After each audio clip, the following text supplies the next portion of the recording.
नमस्कार दोस्तों, स्वागत है आपके YouTube चैनल स्टडी ऑल में। फ्रेंड्स, आज हम लेकर आए हैं आपके लिए पर्यावरण अध्ययन एवं मैथ्स पेडागोजी के टॉप 60 क्वेश्चन। तो फ्रेंड्स, आज हम देखेंगे पर्यावरण पेडागोजी के 30 क्वेश्चन एवं मैथ्स पेडागोजी के पर्यावरण अध्ययन के 30 क्वेश्चन और मैथ्स पेडागोजी के 30 क्वेश्चन। तो फ्रेंड्स, यह वीडियो आपके लिए बहुत ही इंपॉर्टेंट साबित होने वाला है। तो फ्रेंड्स, वीडियो लास्ट तक जरूर देखिए। अगर यह वीडियो आपको पसंद आए तो चैनल को सब्सक्राइब कीजिए, शेयर कीजिए एवं इसी प्रकार के अन्य वीडियो पाने के लिए बेल आइकन को प्रेस कीजिए। तो फ्रेंड्स, देखते हैं आज का पहला क्वेश्चन है पर्यावरण अध्ययन का। पहला क्वेश्चन है प्लेग है। तो फ्रेंड्स, प्लेग क्या होता है? तो फ्रेंड्स, प्लेग एक होता है जीवाणु जनित बीमारी, एक प्रकार की जीवाणु जनित बीमारी प्लेग होता है। तो इसके बारे में थोड़ा जानकारी हम लेते हैं। तो फ्रेंड्स, प्लेग एक जीवाणु जनित बीमारी है। यह एक संक्रामक रोग भी है। तो फ्रेंड्स, यह एक प्रकार का संक्रामक रोग भी है जो पास्टरजुरला पेस्टिस नामक जीवाणु के कारण फैलता है। तो फ्रेंड्स, और इससे मानव का फेफड़ा प्रभावित होता है। और इस रोग से क्या होता है? मानव का जो फेफड़ा होता है वह प्रभावित होता है। और इस रोग का जो वाहक होता है वह चूहा प्लेग रोग का वाहक होता है। तो फ्रेंड्स, अपन जान गए कि जो प्लेग होता है एक जीवाणु जनित बीमारी है और यह एक संक्रामक रोग है जो पास्टरजुरला पेस्टिस नामक जीवाणु के कारण फैलता है और यह इससे मानव का फेफड़ा प्रभावित होता है और इसका वाहक का जो काम करता है वह चूहा करता है।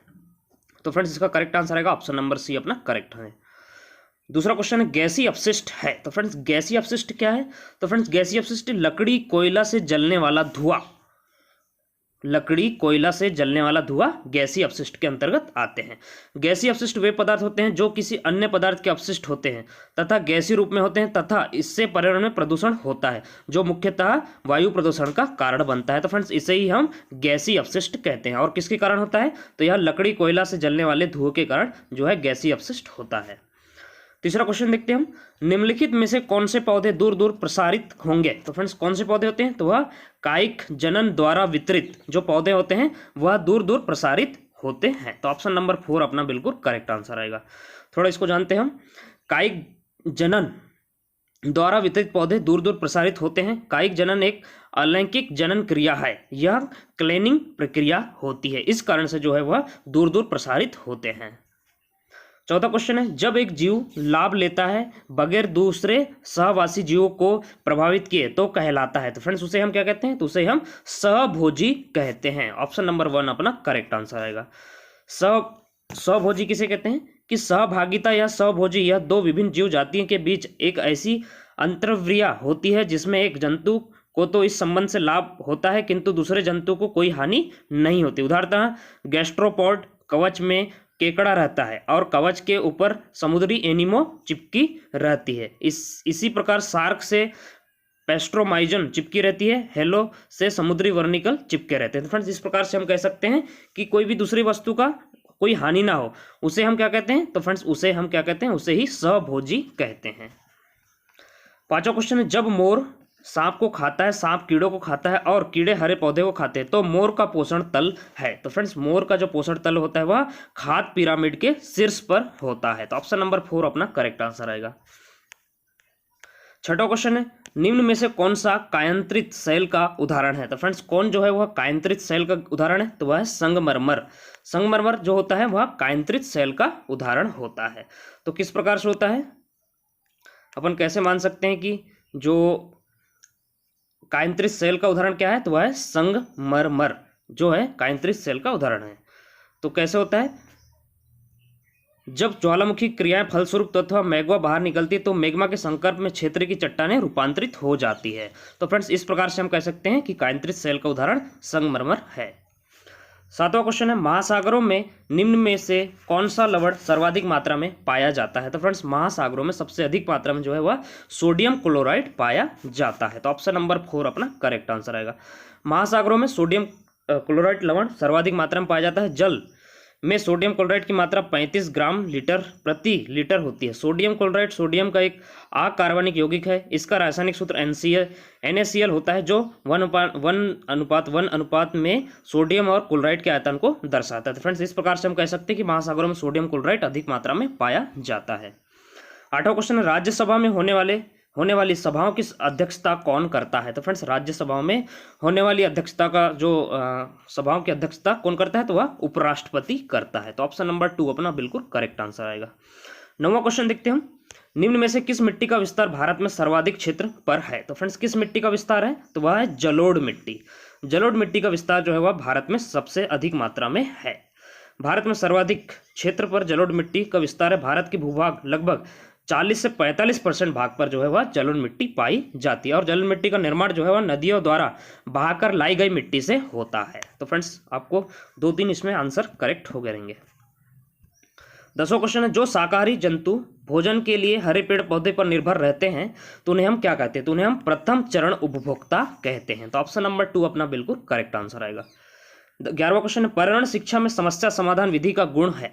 तो फ्रेंड्स पर्यावरण शिक्षा में समस्या समाधान का गुण क्या होता है? तो वह उपरोक्त सभी चीजें होती है। पहला है सृजनात्मक विधि, लक्ष्य केंद्रित विधि, चयनात्मक विधि। तो फ्रेंड्स ये सभी जो है वह पर्यावरण शिक्षा में समस्या समाधान विधि का गुण है। तो ऑप्शन नंबर 4 अपना करेक्ट आंसर आएगा। 12वां क्वेश्चन देखते हैं, प्रेक्षण विधि की सीमाएं हैं। तो फ्रेंड्स प्रेक्षण विधि की सीमाएं क्या क्या होती है?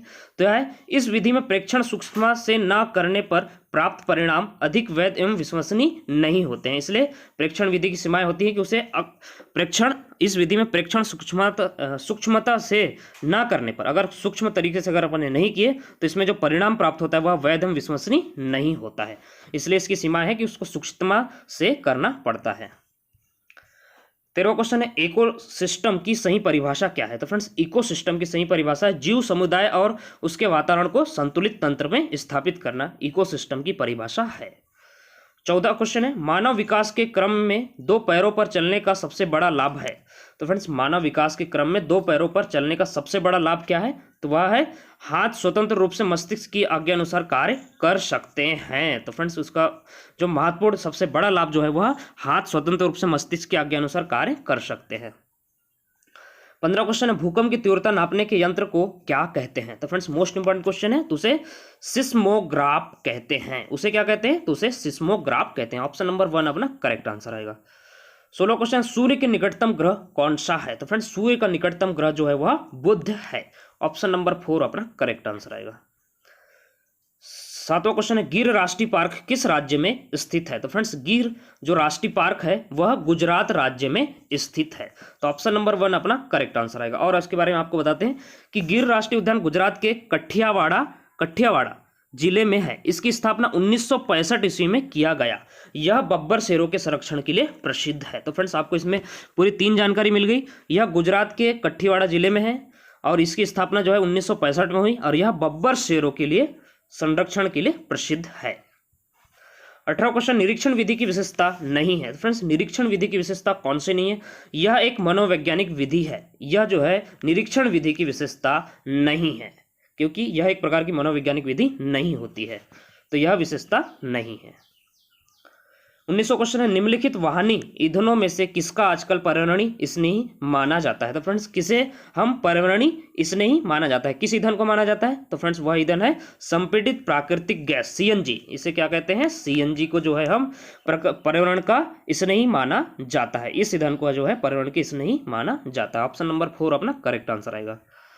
20वां क्वेश्चन है, किसी परितंत्र में तत्वों का चक्रण कहलाता है? तो फ्रेंड्स किसी परितंत्र में तत्वों का चक्रण जो है वह क्या कहलाता है? तो वह जैव भू रासायनिक चक्र कहलाता है। तो ऑप्शन नंबर 2 अपना करेक्ट आंसर आएगा। हमारा 20वां क्वेश्चन है, 20वां क्वेश्चन का आंसर था कि सभी जीवों का 4 तत्वों की आवश्यकता होती है। ये तत्व होते हैं, पहला कार्बन, ऑक्सीजन, नाइट्रोजन और हाइड्रोजन। ये तत्व वातावरण में से जीवों में और जीवों से वातावरण में स्थानांतरित होते रहते हैं। जीवमंडल में विद्यमान ये चक्र जैव भूगर्भीय रासायनिक चक्र या पोषक चक्र कहलाते हैं। 21वां क्वेश्चन है, चिपको आंदोलन के प्रणेता हैं? तो फ्रेंड्स ये क्वेश्चन बहुत इंपॉर्टेंट है, इजी है। सुंदरलाल बहुगुणा है। चिपको आंदोलन के प्रणेता सुंदरलाल बहुगुणा थे। यह आंदोलन वृक्षों के काटने के विरोध में वर्ष 1973 में वर्तमान में जो उत्तराखंड राज्य से प्रारंभ किया गया था। इस आंदोलन में जिस पेड़ को काटा जाता था लोग उस पेड़ से चिपककर खड़े हो जाते थे। इस तरह से पेड़ों की रक्षा का आंदोलन शुरू हुआ। तो फ्रेंड्स इस प्रकार से हम बोल सकते हैं कि चिपको आंदोलन के प्रणेता सुंदरलाल बहुगुणा थे और इसका विरोध जो है 1973 से प्रारंभ हुआ था और उत्तराखंड से प्रारंभ हुआ था। 22वां क्वेश्चन, इंसुलिन की रासायनिक प्रकृति है? तो फ्रेंड्स इंसुलिन की रासायनिक प्रकृति क्या होती है? तो वह एक प्रकार का प्रोटीन होता है। 23वां क्वेश्चन है, पौधों में अर्धसूत्री विभाजन होता है। तो फ्रेंड्स पौधों में अर्धसूत्री विभाजन किस प्रकार से होता है? तो वह परागकोश में होता है। तो ऑप्शन नंबर 4 अपना करेक्ट आंसर आएगा। 24वां क्वेश्चन है, जैविक समुदाय में प्राथमिक उपभोक्ता हैं। तो फ्रेंड्स जैविक समुदाय में प्राथमिक उपभोक्ता हम किसे माना जाता है? तो फ्रेंड्स उसे हम शाकाहारी को जो है वह प्राथमिक उपभोक्ता माना जाता है। ऑप्शन नंबर 3 अपना करेक्ट आंसर आएगा। 25वां क्वेश्चन है, जैर नियंत्रण में आमतौर पर सबसे अधिक प्रयोग की जाने वाली औषधि है। तो फ्रेंड्स सबसे अधिक प्रयोग वाली अवधि आपको भी पता है कौन सी है? तो फ्रेंड्स वो होती है पैरासीटामोल जो है, या अगर अपन को बुखार आया तो आमतौर पर सबसे अधिक प्रयोग की जाने वाली औषधि पैरासीटामोल है। 26वां क्वेश्चन है, दही निर्माण हेतु कौन सी सूक्ष्म जीव उत्तरदायी है? तो फ्रेंड्स जो दही जमता है उसके लिए कौन सा सूक्ष्म जीव उत्तरदायी होता है? तो वह होता है लैक्टोबैसिलस, जो जीवाणु होता है, सूक्ष्म जीव होता है, वह उत्तरदायी होता है। 27वां क्वेश्चन है, मानव रुधिर वर्ग की खोज सर्वप्रथम किस वैज्ञानिक ने की? तो फ्रेंड्स मानव रुधिर वर्ग की खोज जो है किस मनोवैज्ञानिक ने की? तो लैड स्टीनर ने की। तो ऑप्शन नंबर 2 अपना बिल्कुल करेक्ट आंसर आएगा। 28वां क्वेश्चन है, प्याज आलू अदरक हैं। तो फ्रेंड्स प्याज आलू अदरक किस प्रकार के आपको लग रहे हैं? तो फ्रेंड्स आप समझ होगे कि प्याज भी जो है जमीन के अंदर होता है, आलू भी होता है और अदरक भी होता है। तो फ्रेंड्स यह एक प्रकार के जो है वह तना, प्याज आलू अदरक जो है वह एक प्रकार के तना उदाहरण है। 29वां क्वेश्चन है, एक कोशिकी सूक्ष्म जीव है। तो फ्रेंड्स एक कोशिकी सूक्ष्म जीव क्या है? वह है पैरामेसियम। पैरामेसियम को हम एक कोशिकी सूक्ष्म जीव के रूप में मानते हैं। तो ऑप्शन नंबर 3 अपना करेक्ट आंसर आएगा। 30वां क्वेश्चन है, निम्न में से कौन सा पादप उत्पाद साबुन का विस्थापन है? तो फ्रेंड्स कौन सा पादप उत्पाद है जो साबुन का विस्थापन है? तो वह कौन सा है? तो वह है रीठा। रीठा को हम जो है पादप उत्पाद साबुन का विस्थापन मानते हैं। तो ऑप्शन नंबर 1 अपना बिल्कुल करेक्ट आंसर आएगा। रीठा पादप का उत्पाद होता है जो साबुन का विस्थापन है। रीठा का प्रयोग बालों के संरक्षण के लिए किया जाता है। तो ऑप्शन नंबर 1 अपना बिल्कुल करेक्ट आंसर आएगा। तो फ्रेंड्स ये थे हमारे पर्यावरण अध्ययन के टॉप 30 क्वेश्चन। अब हम देखेंगे मैथ्स पेडागोजी के टॉप 30 क्वेश्चन। तो पहला क्वेश्चन हमारा, विशिष्ट से सामान्य तथा स्थूल से सूक्ष्म की ओर शिक्षण सूत्र आधारित विधि है। तो फ्रेंड्स विशिष्ट से सामान्य तथा स्थूल से सूक्ष्म की ओर शिक्षण सूत्र पर आधारित विधि कौन सी होती है? तो वह होती है आगमन विधि होती है। तो ऑप्शन नंबर 1 अपना करेक्ट आंसर आएगा। दूसरा क्वेश्चन है, रेखा गणित में कौन से आयाम को प्रमुख स्थान दिया जाता है? तो फ्रेंड्स कौन से आयाम को दिया जाता है? तो उपरोक्त सभी को दिया जाता है। आकार को भी दिया जाता है, विस्तार को भी दिया जाता है और स्थिति को भी दिया जाता है। तो ऑप्शन नंबर डी अपना बिल्कुल करेक्ट आंसर आएगा। तीसरा क्वेश्चन है, गणित शिक्षण के प्रेरणात्मक सिद्धांत के सूत्र हैं। तो फ्रेंड्स गणित शिक्षण के प्रेरणात्मक सिद्धांत के सूत्र कौन से हैं? पहला तो है सक्रियता, दूसरा है सजीवता। तो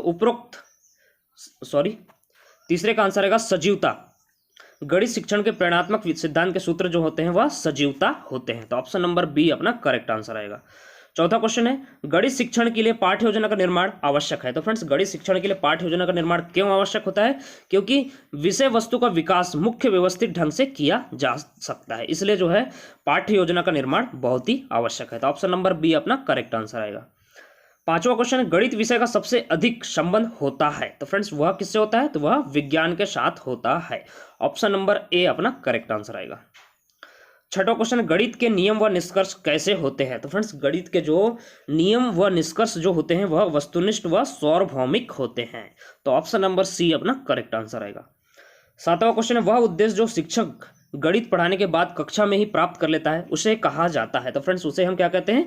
उसे हम शिक्षण उद्देश्य कहते हैं, क्योंकि वह अपने कक्षा में ही उद्देश्य प्राप्त कर लिया, उसे ही हम शिक्षण उद्देश्य कहते हैं। आठवां क्वेश्चन है, गणित शिक्षण में मूल्यांकन में ब्लूप्रिंट है। तो फ्रेंड्स गणित शिक्षण में मूल्यांकन में ब्लूप्रिंट किसे माना जाता है? तो फ्रेंड्स किसे माना जाता है? तो वह प्रश्न पत्र निर्माण की आधारशिला ब्लूप्रिंट को माना जाता है। तो ऑप्शन नंबर बी अपना करेक्ट आंसर आएगा। नौवां क्वेश्चन है, वैज्ञानिक विधि पर आधारित उपयुक्त विधि है। तो फ्रेंड्स वैज्ञानिक विधि पर आधारित जो है उपयुक्त में से कौन सी विधि जो है वैज्ञानिक आधारित विधि है? तो वह उपरोक्त सभी विधियां जो है वैज्ञानिक विधि पर आधारित उपयुक्त विधि है। योजना विधि भी है, निगमन विधि भी है, अधिगम अनुभव कितने प्रभावशाली रहे, यह भी विधि जो है वैज्ञानिक आधारित विधि है। ऑप्शन नंबर डी अपना करेक्ट आंसर आएगा। 10वां क्वेश्चन है, दैनिक पाठ्य योजना के निर्माण में सम्मिलित होता है। तो फ्रेंड्स दैनिक पाठ्य योजना में निर्माण में क्या चीज सम्मिलित होता है? तो वह विषय वस्तु का चयन जो है सम्मिलित होता है। ऑप्शन नंबर ए अपना करेक्ट आंसर आएगा। 11वां क्वेश्चन है सामान्य से विशिष्ट का सिद्धांत निम्न में से किस में प्रयोग होता है। तो फ्रेंड्स सामान्य से विशिष्ट का सिद्धांत जो है निम्न में से किस विधि पर प्रयोग होता है, तो वह निगम विधि पर प्रयोग होता है। तो अपन को काय में टिक करना है, तो अपन को ऑप्शन नंबर बी निगम विधि में टिक करना है। 12वां क्वेश्चन है कि गणित में किस विधि में हम प्रायः सूत्र तथा नियमों की सहायता लेते हैं। तो फ्रेंड्स अपन किस विधि में लेते हैं, तो वह निगमन विधि में जो है हम सूत्र एवं नियम की सहायता लेते हैं। तो ऑप्शन नंबर डी अपना करेक्ट आंसर आएगा। 13वां क्वेश्चन है छोटी कक्षाओं में गणित विषय में रुचि उत्पन्न करने के लिए पढ़ाने का तरीका होना चाहिए। तो फ्रेंड्स पढ़ाने का जो तरीका है वो मनोरंजक एवं खेल संबंधित होना चाहिए, जिससे हम छोटी कक्षाओं के विद्यार्थियों को उनमें गणित विषय में रुचि बना सके या बढ़ा सके। तो ऑप्शन नंबर ए अपना करेक्ट आंसर आएगा। 14वां क्वेश्चन निम्न में से किसमें गणित विषय का प्रयोग स्पष्ट रूप से नहीं हो रहा है। तो फ्रेंड्स वह है साइकिल चलाना। साइकिल चलाना में हम गणित विषय का प्रयोग स्पष्ट रूप से हो नहीं रहा है। लाभ हानि में हो रहा है, सब्जी खरीदने में हो रहा है, उधार लेना में हो रहा है, साइकिल चलाना में इसका उपयोग नहीं हो रहा है। 15वां क्वेश्चन यदि एक विद्यार्थी गणित विषय में कई बार अनुत्तीर्ण हो जाता है तो यह जानने के लिए गणित की किस विशेष शाखा में वह कमजोर है, निम्न में से कौन सी विधि प्रयोग लेंगे। तो फ्रेंड्स कोई विद्यार्थी है जो बार बार फेल हो रहा है, तो अपन उसमें जो है किस विषय में वह कमजोर है यह पता लगाने के लिए हम जो है वह निदानात्मक तरीका अपनाएंगे। तो निदानात्मक तरीका जो है विधि है वह अपनाएंगे। ऑप्शन नंबर सी अपना करेक्ट आंसर आएगा। 16वां क्वेश्चन है छात्र गणितीय गणना में गति प्राप्त कर सकते हैं। तो फ्रेंड्स अभ्यास के द्वारा वह बार बार गणित विषय को पढ़ेगा, बार बना के देगा, तो वह गणित विषय में जो है गति प्राप्त कर सकते हैं। तो ऑप्शन नंबर डी अपना करेक्ट आंसर आएगा। 17वां क्वेश्चन है आर्यभट्ट का समाज में योगदान बालक जान रहा है, यह किस उद्देश्य की पूर्ति कर रहा है। तो फ्रेंड्स आर्यभट्ट का समाज में योगदान जो एक बालक अगर जान रहा है तो यह किस उद्देश्य की पूर्ति कर रहा है, तो वह अभिरुचि जो उद्देश्य की पूर्ति जो है यह बालक कर रहा है। तो ऑप्शन नंबर सी अपना करेक्ट आंसर आएगा। 18वां क्वेश्चन है ताश के पत्तों में छिपे अंकों के खेल को छात्र अपनी विचारधारा के अनुसार अभिव्यक्त कर रहा है, वह किस कारण से संबंधित है। तो फ्रेंड्स कोई भी स्टूडेंट है जो ताश के पत्तों के छिपे अंकों के साथ खेल को छात्र अपनी विचारधारा के अनुसार व्यक्त कर रहा है, मतलब बता रहा है, तो वह किस कारण से संबंधित है। तो फ्रेंड्स वह जो है वह व्यक्तित्व कारण से संबंधित है। तो ऑप्शन नंबर 1 अपना करेक्ट आंसर आएगा।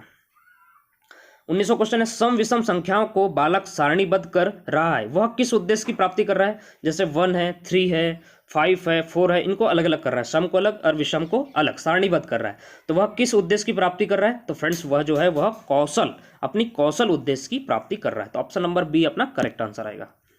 20वां क्वेश्चन है गणित विषय के लिए पुरातन स्रोत के रूप में कौन सा ग्रंथ उपयोगी है। तो फ्रेंड्स गणित विषय के लिए, तो फ्रेंड्स गणित विषयों के लिए एक ही जो ग्रंथ उपयोगी माना जाता है उसे हुआ है ऋग्वेद। ऋग्वेद को जो है पुरातन स्रोत के लिए सबसे उपयोगी ग्रंथ माना जाता है। 21वां क्वेश्चन माध्यमिक स्तर पर अंक गणित शिक्षण विधि है। तो फ्रेंड्स माध्यमिक स्तर पर मतलब 6वीं से 8वीं तक जो है अंक गणित शिक्षण विधि है, तो वह किस प्रकार की शिक्षण विधि है, तो वह आगमन निगमन विधि की शिक्षण विधि है। तो ऑप्शन नंबर सी अपना करेक्ट आंसर आएगा। 22वां क्वेश्चन हासिल का हाथ का लगा सम प्रत्यय को सर्वप्रथम देने वाले कौन थे। तो फ्रेंड्स कौन थे आप सभी को पता है, वह श्रीधर मनोवैज्ञानिक गणितज्ञ थे। तो ऑप्शन नंबर डी अपना करेक्ट आंसर आएगा। 23वां क्वेश्चन है छात्र वृत्त तथा गोले में तुलना करता है, वह किस उद्देश्य की पूर्ति करता है। तो फ्रेंड्स वह किस उद्देश्य की पूर्ति कर रहा है, तो वह अवबोध उद्देश्य की पूर्ति कर रहा है। तो ऑप्शन नंबर बी अपना करेक्ट आंसर आएगा। 24वां क्वेश्चन है एक अध्यापक गणित शिक्षण में अवरोही क्रम का अनुसरण कर रहा है, वह किस उद्देश्य से प्रेरित है। तो फ्रेंड्स वह जो है वह निगमन विधि के उद्देश्य से प्रेरित है। तो ऑप्शन नंबर डी अपना बिल्कुल करेक्ट आंसर आएगा। 25वां क्वेश्चन है प्रयोगशाला विधि किस विधि का विस्तृत रूप है। तो फ्रेंड्स प्रयोगशाला विधि जो है वह आगमन विधि का विस्तृत रूप है। तो ऑप्शन नंबर डी अपना करेक्ट आंसर आएगा। तो फ्रेंड्स हमारा 26वां क्वेश्चन है कि किसी खेल के क्षेत्रफल का ज्ञान कराने में सहायक विधि होगी। तो फ्रेंड्स किसी खेल के क्षेत्रफल का अगर अपन को ज्ञान प्राप्त करना है तो कौन सी विधि सहायक होगी, तो हमको लिए वह क्रिया विधि जो है वह सहायक होगी। तो ऑप्शन नंबर सी अपना करेक्ट आंसर आएगा। 27वां क्वेश्चन देखते हैं किसी वृत्त की परिधि व व्यास में संबंध स्थापित करना, इसमें कौन सी विधि सहायक होगी। तो दोनों में संबंध अगर अपन को स्थापित करना है तो इसमें सहायक विधि जो है वह प्रयोगात्मक विधि होगी। ऑप्शन नंबर बी अपना करेक्ट आंसर आएगा। 28वां क्वेश्चन है गणित विषय की पाठ्य पुस्तकें किस विधि पर आधारित होकर लिखी जाती है। तो फ्रेंड्स किस विधि पर आधारित होकर लिखी जाती है, तो वह संश्लेषण विधि पर आधारित होकर जो है गणित विषय की पाठ्य पुस्तक लिखी जाती है। तो आपको किस में क्लिक करना है, संश्लेषण में क्लिक करना है। 29वां क्वेश्चन है इकाई उपगाम किस शिक्षावादी ने दिया। तो फ्रेंड्स इकाई उपगाम किस शिक्षावादी ने दिया, तो वह मॉरिसन ने दिया। तो अपन को किस में क्लिक करना है, मॉरिसन में क्लिक करना है। तो ऑप्शन नंबर डी अपना करेक्ट आंसर आएगा। 30वां क्वेश्चन है नेत्रहीन विद्यार्थियों के लिए ब्रेल लिपि का प्रतिपादन किसने किया। तो फ्रेंड्स किसने किया आप सभी को पता है, लुई ब्रेल ने किया। तो अपन को याद रखना है किस में क्लिक करना है, लुई ब्रेल ने किया। ऑप्शन नंबर सी अपना करेक्ट आंसर आएगा। थैंक यू, धन्यवाद।